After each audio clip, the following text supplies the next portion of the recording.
No one has more state pride than New Mexicans. The vibrant culture, bold flavors, unique history, and dramatic landscapes under our Zia sun are like no other. And the people of New Mexico are a rare breed. As diverse as we are, together we breathe life and soul into this high desert land. A land that promises adventure. I'm Michael Newman, and as your host, I'll be taking you with me as I seek out the best the land of enchantment has to offer. New Mexico, it feels like home to me. It feels so true.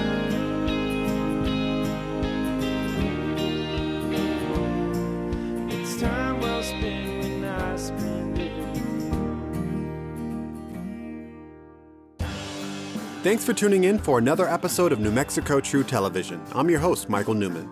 In this episode, we explore the rich heritage of the cowboy and the iconic locations that help tell his story. Couched in the Gila and Apache National Forest along the Arizona border is Catron County.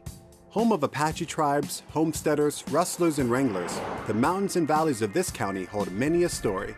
And Debbie Milligan Lee and Apache Creek Old West tours will guide you through the unique history of this region. Our first stop, the W.S. Ranch. On the historic W.S. Ranch here in Catron County, one of the most historical things about it is the cemetery. It relates back not only to the history of the ranch and also to the Apaches. Everybody that is buried here has been murdered. The headstones are beautiful. They've got a lot of the history written right on them. Oh, right. This final resting place befits the cavalry once stationed here to protect ranchers from raids by the Apaches. But despite its often wild and untamed history, today the W.S. Ranch is a peaceful getaway operated by Phyllis McKean, whose family bought the property from Wilson close to 100 years ago.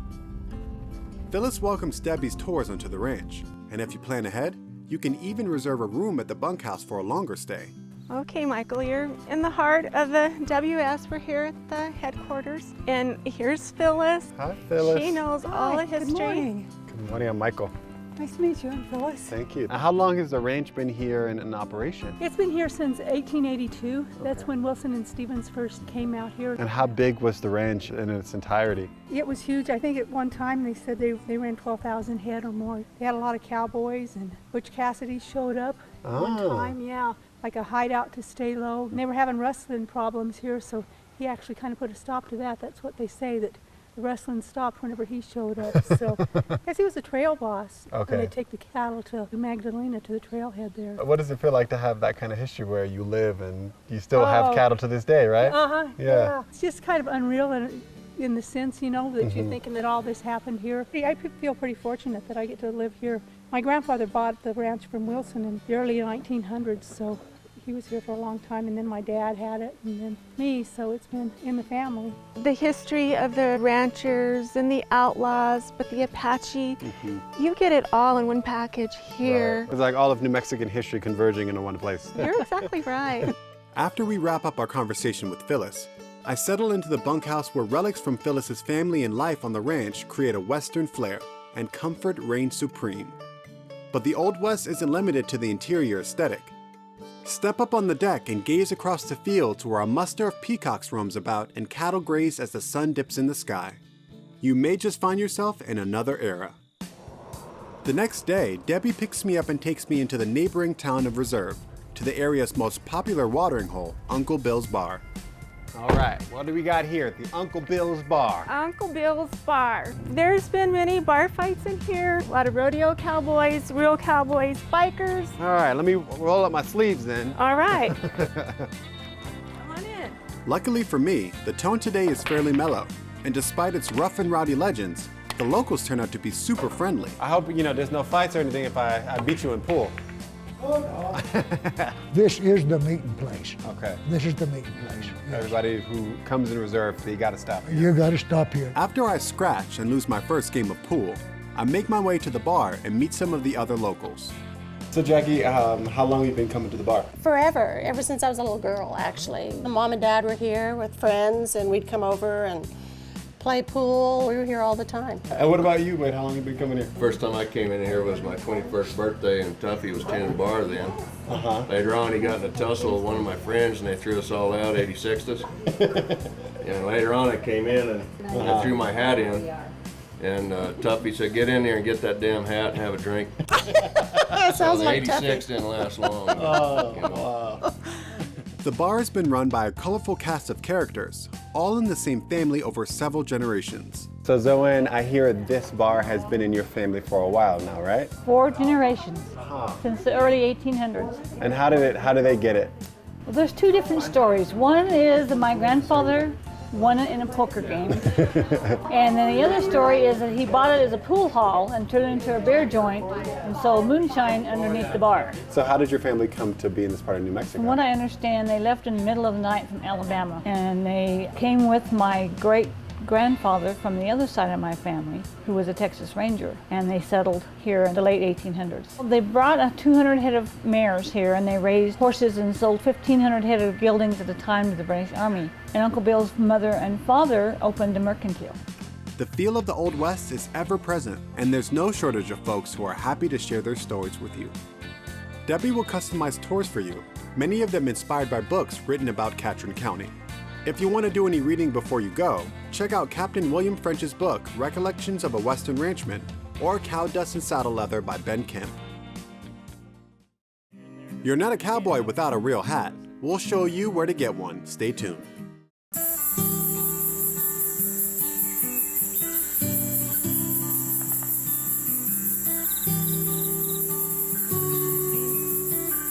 Whether you want to unplug and reconnect or plan your next great outdoor adventure, New Mexico State Parks has it all. Enjoy camping, boating, fishing, hiking, and special events all year round in 34 parks. Visit nmparks.com and book up to 6 months in advance. New Mexico State Parks, your official sponsor of adventure. In today's competitive marketing environment, there's a lot of buzz about drone video. Businesses of all types are looking skyward for better images to promote their companies, products, and services. Communities large and small are using drone video for economic development and tourism applications. Real estate agents know the value of drone video as a powerful selling tool for the homes, commercial buildings, and properties that they represent. Even ranchers are finding new and unique uses for drone video. And everyone wants professional drone video for their websites, social media, trade shows, and more. That's why Cliff Dweller Digital has 3 full-time FAA-certified drone pilots on staff. They'll consult with you to ensure that your drone footage captures exactly what you want and need. Nothing compares to drone video, shot indoors or out by the professionals with more drone capabilities and experience than anyone else in New Mexico. Cliff Dweller Digital. Check us out at cliffdwellerdigital.com or call Andrew at 505-363-2796. We look forward to working with you. Discover the rich history, ancient cultures, tempting cuisine, world-class art, and experiences you'll only find in Sandoval County, where traditions are born and memories are made. Sandoval County is New Mexico true. Get your wild side on at Wildlife West Nature Park in Edgewood. The whole family will enjoy following the trail through our wildlife refuge and zoo year-round. You can get up close and personal with our cougars and more than 20 other species of New Mexico wildlife, including bobcats, elk, bear, fox, and a whole lot more. For park hours and our upcoming events, visit us at wildlifewest.org. Wildlife West Nature Park is New Mexico true. And now from the pages of New Mexico Magazine. 80 miles northeast of Las Cruces off US 54 in Tularosa, you will find Bronco Sioux custom hats. While the new hats on display show a range of possibilities, old hats adorn the walls on high. They're signs of wear akin to a badge of honor. We've all heard the saying, they don't make them like they used to, which holds true in most places, but not here. Nice hat you got on there. Thank you. Did you get that made here? Yes, sir. 1 of 4. 1 of 4. Okay, so it must be good if you keep on coming back. I love them. But he always puts the old-timey ribbons on the hats and creases them like you want. Right, okay. And he cleans them for free if they're made here, so I got a little Tularosa dust. Tularosa yeah, dust. Here and there. You can't help it in Tularosa. You're working hard on the range there, maybe. Yeah. I just kind of need it cleaned up a little bit, if you don't mind. Sure. Kenneth Bratcher and his wife Lulin have preserved the art form of the custom-made cowboy hat, and Kenneth's workshop in back has all the essential tools of the trade. I don't see this hat making it onto the wall anytime soon. In a span of 5 minutes, Kenneth has made this hat look fresh off the shelf. There you go, Pete. Thank you, sir. Or in this case, hot off the presses? Or steamer? What do you call all that equipment back there anyway? You're the man I need to talk to then. Yeah, Kenny Bratcher. Kenny, yeah. Can I come see you in your work studio? Of course, come on in. I want to see how this all comes together. Hand me one of those retainers there, Matt. Like a custom boot maker makes a boot last for each customer. We make one of these head shapes for each of our customers. That might be a little too big for my head, but no, a little small actually. A little small maybe. That's a running joke. I always have hats that are a little too small for me because my head just keeps on getting bigger. I don't know what happens. I can tell you this, you have a very long oval. Okay. You would be a prime candidate for a custom hat because you're not going to find a hat that fits you perfectly off the shelf. They're kind of rough. He goes about showing me some of the tricks of crafting a hat, and the machines create a symphony of sounds. The machines were made, these in the 40s, this one in the 30s. Wow. These are some of my newer machines. That's the more recent ones. Yeah. Oh, cool. Yeah. These were made in Danbury, Connecticut by a company called Doran Brothers. They're no longer in business. Most of these companies went out of business, in the late 40s, early 50s, when people began to quit wearing hats. Right. And there's definitely a hat culture that's kind of died out. Yeah. Which makes it even more important for people like you that kind of are upholding the art form of making those hats, right? Yeah. I mean, how many hat makers would you say there are now? There's somewhere in around between 50 and 60 probably in the entire country. Really? Little shops like mine. The hardest part was finding the equipment. Although learning how to do it wasn't easy either, but finding the equipment, it took me 5 years to put all of this equipment together. And some of this stuff was old, like these things were sitting outside in a guy's backyard. Wow. And had been there for years. They were froze up, and I still had to pay a premium price for them and take them home, take them all apart and make them work. Right. So it seems like you have to be a certain type of person to go through the trials and tribulations to put an operation like this together. Yeah, you really need to have mechanical ability. You need to know machines. You need to be a sewing machine mechanic.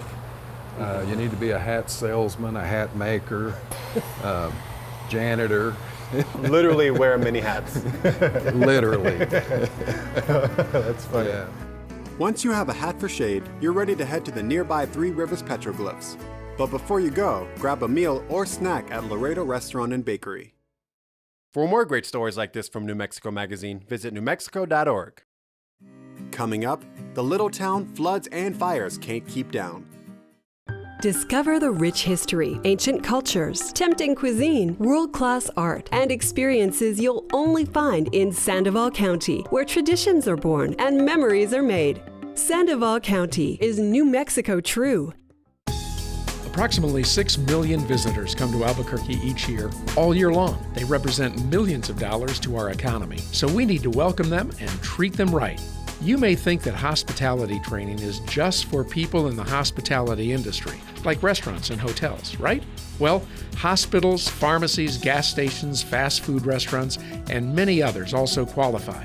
If your business touches or has the potential to touch our visitors, then you should consider attending one of our Albuquerque Concierge Excellence or ACE trainings. A lot of informative information about Albuquerque and kind of reminding me the things that I do love about Albuquerque and looking at it as a local, but also keeping in mind of a tourist and reminding myself to try these places out, and that way I'm able to recommend and talk really highly about Albuquerque and what we have to offer.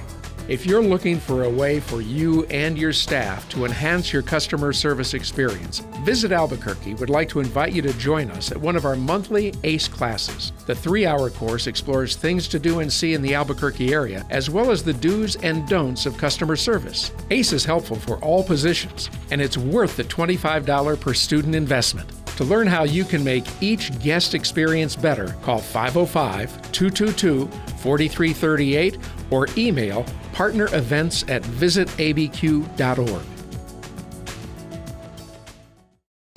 Your New Mexico Four Corners adventure begins in Farmington, the perfect destination for active families and outdoor enthusiasts, where the only thing bigger than our big skies and badlands are the big adventures that challenge your wild side. Farmington will jolt your journey with unexpected surprises, whether you're 8 or 80.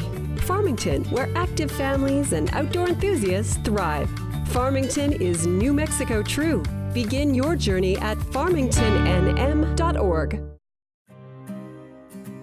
If you missed an episode or just want to see more of New Mexico True TV, visit our YouTube page at youtube.com/visitnewmexico. There you can find all of our full episodes and segments. Do you take a lot of pictures on your New Mexico travels? Well, if you do, show us by hashtagging New Mexico True on Facebook, Twitter, and Instagram. 4.5 hours southwest of Albuquerque, tucked in the Gila National Forest, is the town of Mogollon. This town's rich mining history goes back to when Sergeant James Cooney from Fort Bayard first discovered deposits of silver and gold here. Plenty of prospectors followed in Cooney's footsteps, and a mining camp was established along the same road travelers experience today.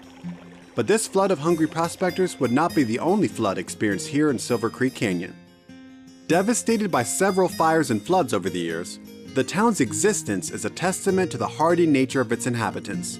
Case in point, Stan King, who runs the Silver Creek Inn where I am staying. At the turn of the century, 1900, this building was pretty much the town hall. People came here in groups to talk about stuff because it was not a bar, it was a mercantile store with rooms upstairs. It was a boarding house. Mm-hmm. People from the outside came to stay here. People from New York would come here. And other people, other business people in the town of Mogollon would come here to meet with them. Given its location as you enter town, this building still draws many people today, whether you're lodging here or not. One of the beauties of it, I tell our guests, is running this inn is like hitchhiking and not going anywhere. Right. You got to be planted somewhere. But you're planted. It's the same as hitchhiking. You never know who's going to come in. It's like you never know who that guy in that car is going to be. But there it is. You know, you put yourself on the road and you are open to whatever. I love on the door it says no reservations required. You don't see that in many places at all. Come on in, even if you haven't called. We probably have a door open for you. Yeah, we'll find room somewhere. For the average traveler to come across a town like Mogollon, this little enclave in a canyon, what do you think is the draw? Well, there is a draw, but you know, it's not well publicized. Mm-hmm. In a way, that's a good thing. This town population when I first moved here was 12. And the town population today is 12. There's no convenience stores and there's no gas stations, which is fine. Right. I think travelers, there's quite a bit of interest for the cowboy way of life, and I think that still has a certain draw to some people. If they happen to do the research and investigate, they're going to wind up in Catron County because this is still the last stronghold of the cowboys. Mm-hmm. I mean, this is cowboy country. We call it the Southwest of the Southwest. While some people romanticize Mogollon as a ghost town, the fact is, the town is very much alive, exemplified by its many restored buildings, one of these being the museum, where I had to get better acquainted with its past. This town started in 1876 and ran to 1942. There was approximately 8,000 people that lived here during the heyday. People were mostly miners in this area, but some ranchers and farmers. But the Fanny Mine is the largest mine up here. There's 7 or 8 other mines almost the same size. There is over 600 miles of tunnel here in the Cooney district. And what were they mining? This was silver and gold, mostly silver. Okay. They were producing approximately 75% of New Mexico's precious metals at that time. And during the heyday, by the end of the first year, they were reaching $1 million in payroll. At that time. That's a lot of money. A lot of money. And I'm looking at some of these pictures, you see these big bars of gold and silver. Yes. Like how heavy were they really? Those were 100-pound bars, and they were worth $1,000 to $1,200 each. And as they brought them into town from the mines, they would stack them up on the boardwalks out front. And that was safe? That was safe because they figured no man's going to run with a 100-pound bar of gold or silver without getting a bullet. Right, that's true. So obviously with that being said, there was a lot of action and activity going on in town during that time then? Absolutely. There were freighters, there were Indians still in the area, so there were a lot of sieges going on. Families mainly moved in about 1915. And so at that time they were starting up the old theater and the churches, the schools, where before that it was predominantly single men. And a lot of tent houses, a lot of two-story Victorian homes, cave dwellers. Wow. A lot of the canyons are filled with caves that were rocked up fronts. And what's that little cave thing you got in the back? These are actually cold storage cellars. There was a gentleman that lived about 8 miles above the town. His name was Ice King, and his main job in the winter was to hand saw block ice out of the creek. And he would bring it down on his buckboard and pack it into these caves all through town behind the buildings.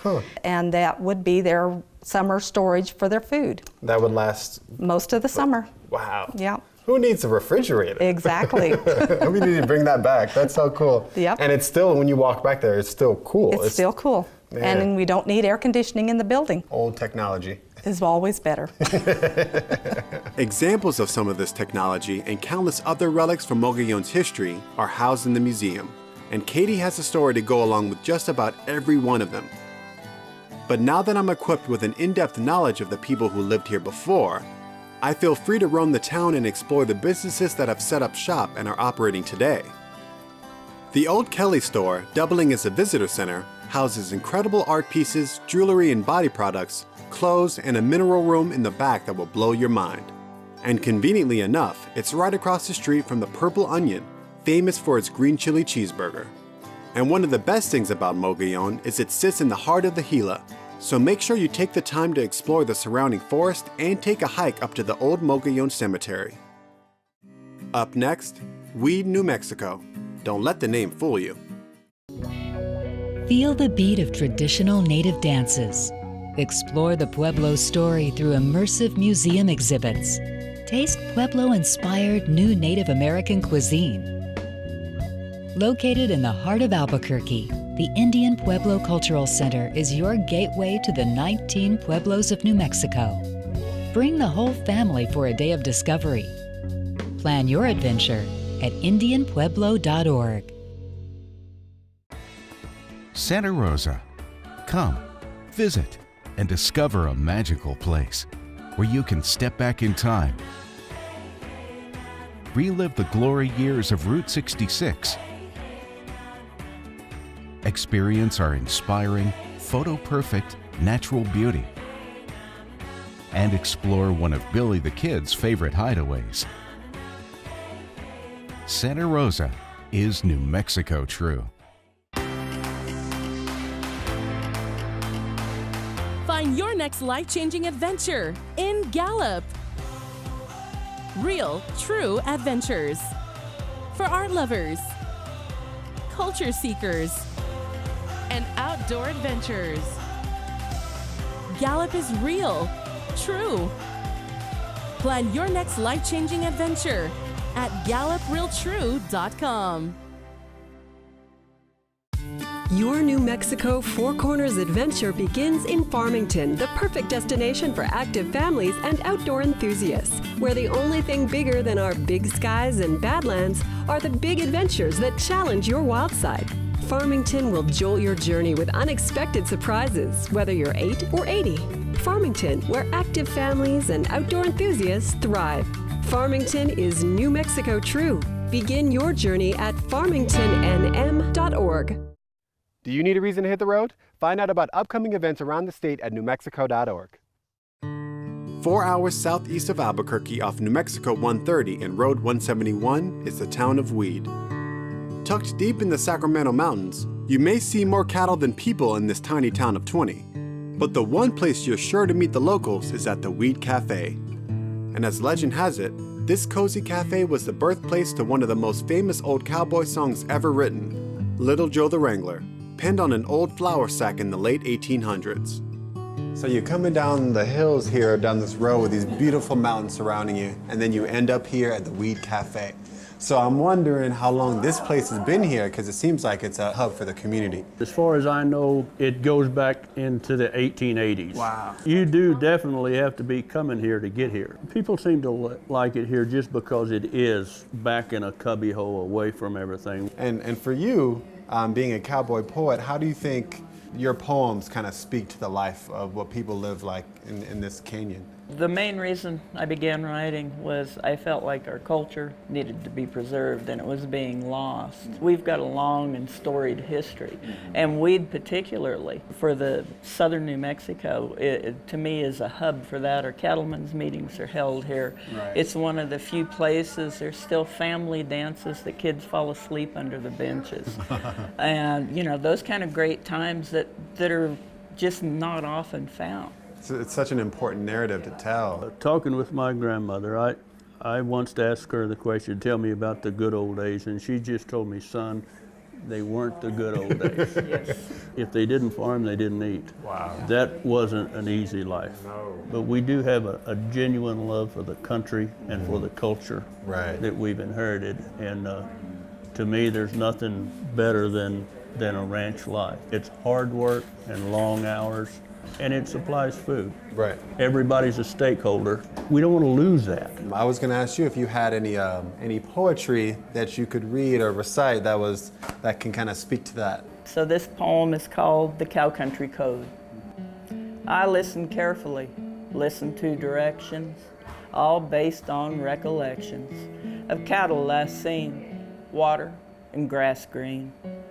His face was lined from a lifetime of counting every nickel and dime, worries and cares, hopes and prayers. Drought had fallen heavy on the land, grass replaced by piles of sand. We prowled around, proud for his cows, swore to ourselves renewed vows of helping neighbors and our free labor. Cattle were gathered and sorted, numbers tallied and reported. We figured the amount, he was given the count. His old hand shook as the paper curled that gave a dollar amount to his world. That tally he held with quiet pride, was one time we all lied. We padded the count, added to the amount. His cattle were thin, were rough and open, hadn't calved like we were hoping. We added a few, ours, and he never knew. It was our raised to do right. The old days of black and white, no question of gray, only one right way. We rode hard and long that day, for something more valued than pay, a time-honored code. For this, we rode. You're painting a very vivid picture. Yeah. Does that sound about right? It does. It really does. It hit home. Now that I'd heard some poetry inspired by these parts, it was time for the music written here. Little Joe the Wrangler will wrangle nevermore. His days with the remuda, they're all done. It was a year ago last April when he rode into our camp. Just a little Texas stray and all alone. To hear the entirety of Little Joe the Wrangler, as well as the unabridged version of the Cowboy Code and other poems, go to our YouTube channel.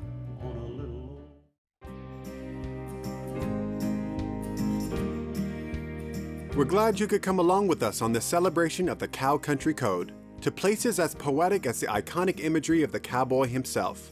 With that being said, what are you doing next weekend?